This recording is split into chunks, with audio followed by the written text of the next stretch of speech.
petits loulous, j'espère que vous avez passé une bonne semaine. Aujourd'hui, je voudrais souhaiter la bienvenue à deux nouveaux petits loulous, à Tyler et à Thaïs, qui habitent à Orange. Alors mes deux petits chéris, je vous fais de gros bisous. Et aujourd'hui, je vais vous emmener dans la grande forêt pour l'histoire de la lanterne magique, mais j'aimerais bien que Monsieur Popette vienne nous rejoindre. Monsieur Popette, mais qu'est-ce que tu fais, Popette? Je cherche après la lanterne magique. Mais oui, c'est la lanterne magique aujourd'hui l'histoire, mais pourquoi tu veux la lanterne magique? Parce que je voudrais faire un vœu, je voudrais lui demander qu'elle m'apporte plein de bonbons. Non, Monsieur Popette, il faut pas dire ça aux enfants, hein. Il faut pas manger plein de bonbons. Parce que si les enfants, vous mangez plein de bonbons, vous aurez des caries et vous irez chez le dentiste. Non, je vais pas chez le dentiste, j'ai peur. Eh bien, si tu as peur, il ne faut pas manger trop de bonbons, Popette, et il ne faut pas le dire aux enfants non plus. Les enfants, vous êtes prêts? Nous partons aujourd'hui pour l'histoire de la lanterne magique. Il y a très longtemps de cela, dans un bien étrange pays, vivaient par centaines des meutes de loups féroces avec des énormes crocs. Et l'on pouvait entendre la nuit leurs hurlements terrifiants. Et malheur à tous ceux qui osaient s'aventurer dans la grande forêt. Un jour, il y eut un terrible hiver glacial et le pays fut recouvert d'une épaisse couche de neige, si bien que les pauvres paysans n'eurent bientôt plus rien à manger. Ils ne pouvaient plus travailler la terre qui était devenue aussi dure qu'un caillou, et ils ne pouvaient pas non plus semer le blé. Alors, qu'allons-nous devenir, se demandèrent-ils désespérés.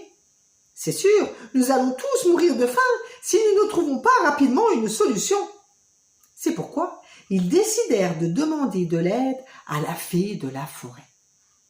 Mais, comme personne ne voulait y entrer à cause des loups, ils enroulèrent un message et le mirent autour du cou d'un pigeon. « Va vite le porter à la fée, lui demandèrent-ils alors. Ce petit pigeon était très courageux. Il s'appelait Douci. Et quand il arriva au-dessus de la grande forêt, il vit immédiatement les loups qui s'étaient rassemblés et qui le fixaient si méchamment. Ce dernier se mit alors à trembler de peur. Non, il ne fallait surtout pas qu'il se pose. Il ne voulait pas se faire manger par les loups. Il chercha alors un arbre assez haut pour se mettre en sécurité. C'est alors qu'il aperçut au loin une petite lumière rouge qui brillait dans le ciel et il se sentit aussitôt attiré par elle.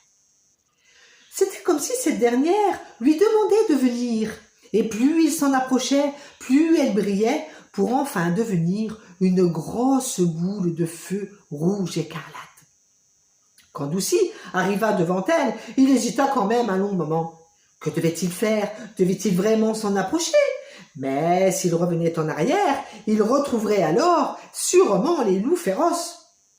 Il décida alors d'appeler la fée de toutes ses forces. « Chère fée de la forêt, se mit-il à crier, viens m'aider, je t'en supplie. » Soudain, la lumière s'éteignit et il n'entendit plus le hurlement des loups. Un silence merveilleux s'installa à la place. Alors, rassuré, il continua son chemin.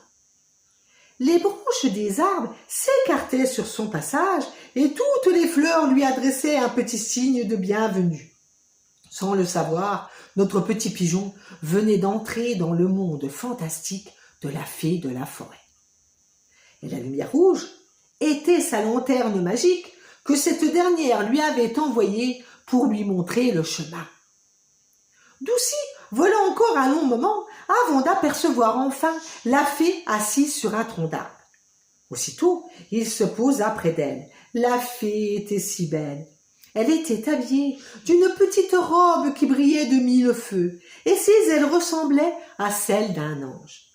« Pourquoi me cherches-tu » demanda-t-elle alors à Douci. « Les pauvres paysans m'ont demandé de venir chercher ton aide, lui dit-il, car à cause du froid et de la neige, ils meurent tous de faim. »« Tu vas leur apporter tout de suite ma lanterne magique, lui dit-elle. Ils n'auront qu'à la frotter par 2 fois et lui demander ce dont ils ont besoin. Mais attention, ma lanterne magique ne peut exaucer que 2 vœux, alors qu'ils fassent bien attention à ce qu'ils demandent. » Ainsi donc, Douci reprit la route, le cœur joyeux avec la lanterne magique. Mais quand il passa au-dessus des loups, il eut tellement peur qu'il se mit à la frotter par 2 fois en lui demandant de les faire disparaître. Aussitôt dit, aussitôt fait, et les loups disparurent. Quand Doucy déposa la lanterne magique devant les paysans, il leur dit « Attention, réfléchissez bien à ce que vous allez demander, car il ne reste malheureusement plus qu'un vœu. » Alors, ces derniers se réunirent afin de trouver le meilleur vœu. Mais ils n'arrivaient pas à se mettre d'accord, quand soudain le petit pigeon s'écria « Je crois que j'ai trouvé. Il faudrait demander à la lanterne magique que l'hiver disparaisse à tout jamais. Plus d'hiver, plus de neige. Et vous pourrez ainsi travailler la terre et semer le blé. Ainsi donc, vous aurez toujours tout ce qu'il faut pour manger. » Mais c'est une merveilleuse idée, s'exclamèrent tous les paysans. Et c'est depuis ce jour que l'hiver ne réapparut plus jamais. Alors, on appela ce pays très étrange le pays des 3 saisons. Voilà, mes petits loulous, c'était l'histoire de la lanterne magique. Moi, je vais dire quelque chose aux petits loulous avant de partir. Ah oui, eh bien, vas-y, monsieur Popette. Les enfants, il ne faut pas manger trop de bonbons, car cela donne des caries et après vous irez chez le dentiste. Ah, ça c'est bien, monsieur Popette. Oui, les enfants, c'est vrai, si on mange trop de bonbons, après on a des caries et on doit aller chez le dentiste. Alors, surtout, n'en mangez pas trop. Nous, on vous donne rendez-vous la semaine prochaine dans Mimi Souris, mais d'ici là, avec monsieur Popette, on vous dit comme d'habitude, toute la semaine, pas de bêtises!